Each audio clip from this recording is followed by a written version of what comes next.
I'm going to get up here today and talk about the impact of revenue management on the customer's journey. And this is something that my team, we oversee revenue, sales and marketing. We sat down in January at a conference with our general managers. We wanted to talk about how does each individual department impact the customer, but how does that also impact our hotels? And what we tried to do over the course of the last 3 and 4 years is actually work with sales and marketing and revenue and create one team environment where we all work together. And I guess what I've tried to do here, it's very new, it's a world premiere. I literally got this presentation finalised yesterday, so I will be making up some of it as I go. So what we did is we looked at the 5 stages of, I guess, travel or consumer journey. We all know now that, consumers will go 60 to 100 different touch points, as they're trying to think about their next holiday. So we took the 5 stages and we broke it down into not just the leisure customer, but also, okay, what about from a sales perspective, our conference bookers, our PCOs, or our GDS, tour operators. We also looked at it from a marketing perspective, and we broke up each of the stages, dreaming, researching, booking, experiencing and sharing, and tried to determine how revenue management can help influence each of those areas of the business, but working alongside sales and marketing. So this presentation, you'll see the sales and marketing activities, but I'm going to focus on the revenue management aspect. So dreaming, this is the phase that I'm sure we've all heard about this, and this is where we're sitting there. Most of you are probably sitting here after lunch dreaming about something else other than my conversation. So this is the part that we're talking about how do we influence that. Hopefully this is going to come up. It takes a little while. There we go. So look, from a sales perspective, we sat down and we went, okay, how do we influence dreaming in terms of our clients? So there's things like going to trade shows, educating, working with our tourism bodies, things like that. From a marketing perspective, this is where I think most of us focus on when it comes to the customer journey, is about, using influencers, social media, things like app advertising. So we sat down as a group and we went, okay, so how can a revenue manager help the dreaming phase?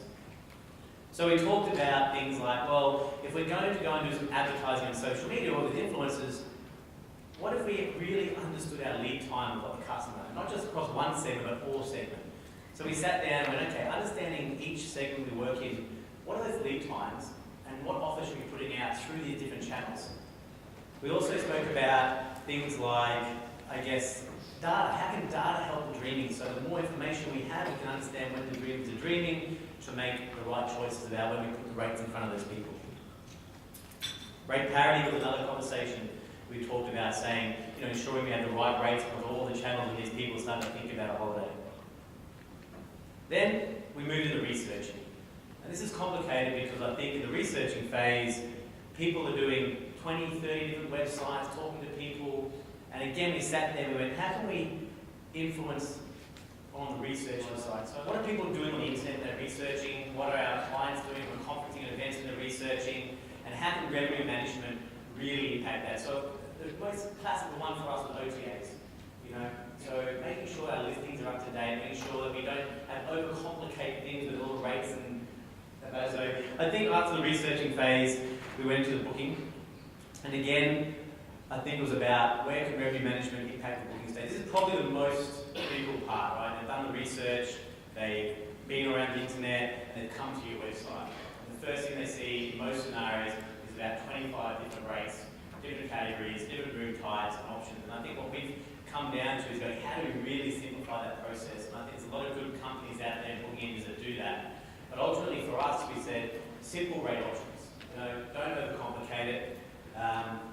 Consistent terms and conditions. I don't know, the other day I was in Los Angeles and I was trying to make a booking, and I thought, I'll go to the direct website. I always told you that's easier and it's better, you get best rates.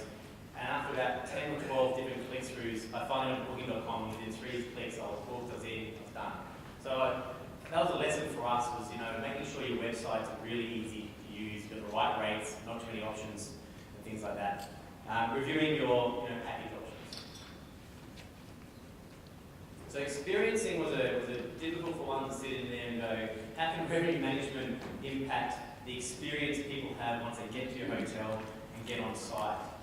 It was very easy to think of from a social media and from a marketing perspective at how can a revenue manager From a sales perspective, we spoke about, experiencing through, acknowledging loyalty, accurate terms and conditions. Marketing is all about the personalised communication. So we spoke about revenue management. We thought, well, okay, how do we work with our on-site teams to make sure that someone comes on site to increase that experience? So that was talking about how do we help with, upsell. How do we, put cheat sheets in place, make it really simple. I don't know how many times I would check into a hotel and if they'd said to me, hey, we've got a great deal today for you to upgrade, or we're giving you a free upgrade for the first night, you need to pay for the second night, I'd probably go to have a great experience. And I think, that's the part we can do. Food and beverage, really simple stuff. And we thought, well, yeah, again, food and beverage offers, using technology. I think for us, we're starting to adapt and using technology. So when people sign new Wi-Fi, they get offers straight away in terms of what food and beverage is available. Just any sort of touch points throughout their experience, how can we use that to upsell revenue? The last one is sharing. Sharing was actually sitting in a room. I really couldn't think of too many areas that revenue management could help share an experience. So once they've stayed at a hotel, so we kind of took a different angle, a different approach on it. And we thought about, okay, I've just stayed at a hotel, and again, we've got sales and marketing there. From a revenue management perspective, we were thinking, okay, what if we had some really simple stuff like a repeat guest offer, right? So we all do that, but how do we activate those offers? How do we make sure that when that customer's left, they're starting to talk about their holiday with people? At what point do we then go issue them another repeat customer offer? So it's taking down the data. So what we try to do now, rather than people checking out of a hotel and you say, hey, great, come back, join our loyalty program, it's more about understanding what process are they going through to think about the next day, what data do we have that we can send that personalised message to them with a repeat stay offer. Of course, monitoring OTA, now organisation, our revenue managers, distribution people all also look after our OTA listings. That's from a perspective of making sure the content scores are up, making sure that they're responding to reviews. Probably seems like an interesting department to sit under, but we just find that these guys are talking to the OTAs all the time, looking at those sites, and they're very, from an analytical point of view, using the information on there to really determine what's on there. And I think the last one was actually accurately capturing data. So we're using a number of technology companies now to understand when people are sharing, and I think the part here for me is revenue managers have to be part of the digital marketing conversation. So when we meet with our digital marketing agencies and they're talking to the marketing people about, this is what we're going to do, this is what we're going to send out, the images or banner advertising, or we said, well, that's great if we're doing that, but are we sending it at the right time? Are we sending it to the right people? And most importantly, the offer that we're sending out is relevant.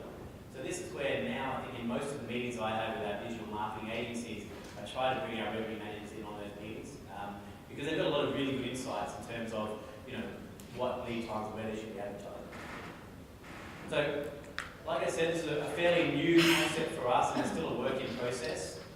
Ultimately, at the end of the day, like all of us here, our goal was to try and, the usual, deliver the right guest, the right rate, via the right channel, at the right time. So, we're still working through this process. It was a way for us to try and at least get our sales team talking to our marketing team, talking to our revenue managers about, how they can all work together to influence. And I guess the feedback we got from this initial presentation to the general managers was it simplified for them to understand why they had to do all things. So one of those things is, I don't know, we would have a challenge sending out to the hotels saying, hey, we want you to participate in this marketing initiative. And they say, but why do you need to do that? So, the revenue management come in and say, well, you need to do marketing, but let's put the right rate out there. And then let's work with our sales team to make sure we're selling the right rate.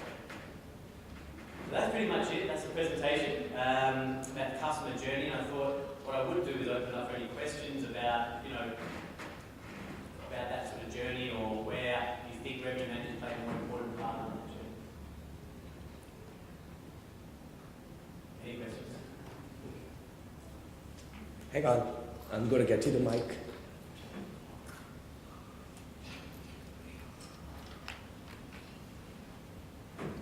Thanks, Tony. This is, I think, a journey that a lot of hoteliers are facing at the moment, and that's the unification of the three divisions within the organisation that have all, traditionally existed in a quite, silo that sales is over here, revenue's in the basement, and marketing's at lunch.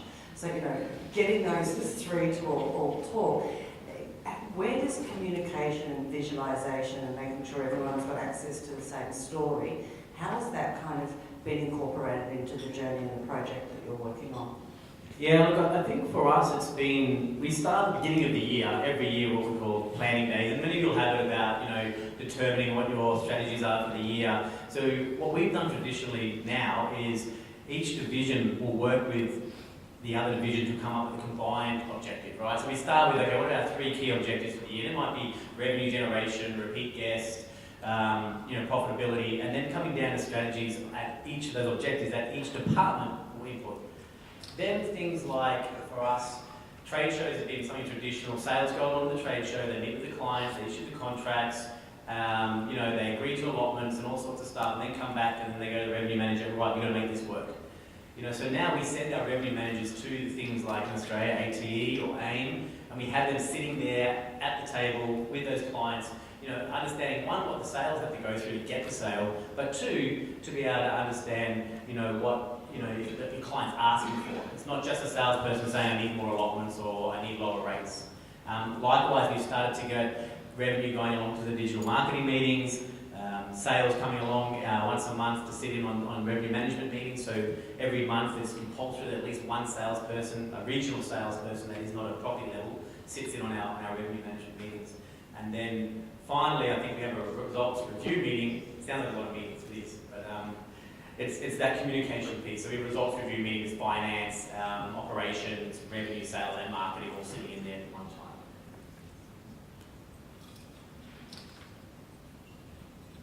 Any other questions for Tony? I have a question for you. Yep. I'll give you a scenario. The hotel is expected to do 100% occupancy in the month of October, let's say you're sitting there, okay? And the Sydney Convention Bureau announces they're going to shut down the convention centre in October, so all the business that was supposed to come, all the conventions that were supposed to come, they're not going to come. You've been tasked as head of sales and marketing to come up with a strategy to help evolve business. So what would be the typical process, Tony, that you would follow, engaging all of these aspects that you've spoken about to impact customers' journey? Probably sounds pretty simple in the sense that we have a fairly simple it's a spreadsheet. I love using spreadsheets, but no, I guess it's a project plan or an action plan or a account. And basically, what we do actually do that. We identify every month, mainly in our Australian team, because we have a cluster kind of sales, revenue management. So that works for us. We actually don't have on-site revenue managers or on-site sales or on-site marketing. So they all sit in a cluster. So it makes it a lot easier. But we'll sit there. We'll pick 5 properties, or it could be 10. That we think are going to have these issues over the next 3, 6 and 12 months, and we'll literally sit there and have a strategy for each of those, and then kind of every month check back on those. So, for example, we have our hotel in Brisbane. For those who know Brisbane, the market's been terrible for like the last 4 or 5 years, so this property sits on that list every month, but it's about looking at the property, going and trying a strategy. Everyone has their input, and there's no bad ideas. If it's the revenue manager says, hey, I think the best role for us to do is this, I'm really confident, then sales and marketing, what we try to do is say, well, let's encourage it, let's do it.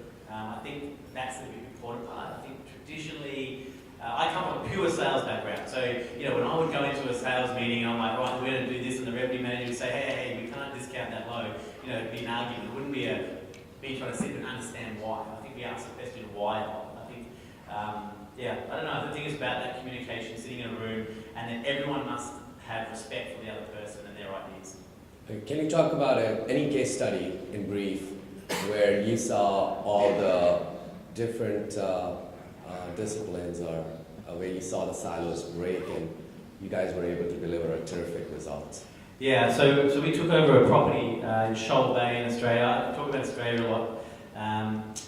It was running 10% occupancy, and it was basically, we said, look, there are no bad ideas, this is a property, it's 3 hours north of Sydney. If it's raining, no one goes. If it's midweek, there's no one there. So, we basically sat down, and it was kind of like, the first thing we did when we took over the property, they had 27 different room types on their website. 27, you imagine being a consumer trying to work out, we had partial ocean view, we had street view, we had garden view, all for the same room. So, you know, we started to look at that and bring that down. So we sat down and we had a sales strategy, had a marketing strategy, had a revenue strategy, but revenue had to kind of, sounds, you know, a bit, you know, authoritarian, but we had to sign off on each of those strategies. It was a bit of a case going, okay, you know, they didn't have any inbound business, and traditionally it was because, you know, the breakfast cost was too high, or the room category, oh, no one stays, you know, we can't take Asian inbound in our one-bedroom apartment because the cost is too high. So we just sat down and went through, look, that property for 2 years was losing money, and finally, I think last year turned around and made, you know, something like $1 million in EBITDA, which was incredible, and that was on the back of, I guess, all three departments coming up with initiatives and following them through. Okay, great. And does anyone in the audience have any example where you've been able to kind of break through the silos and work together as a team to impact customer journey? Anyone? I've got a question. Has anyone actually looked at their business through the customer journey and gone, you know, okay, how can we influence that? And I think, like I said, I mean, sorry for the technical issues, and it's quite a thought-provoking process when you start doing it. Like, you know, how do we impact customers sharing their experience? I don't know if anyone else has looked at it or tried, and I'd recommend going away and seeing with your team and trying to work through that process, because even we haven't got it right yet, but it's still thinking through it. All right, great. Thank you, Tony, once again for a fantastic presentation as always.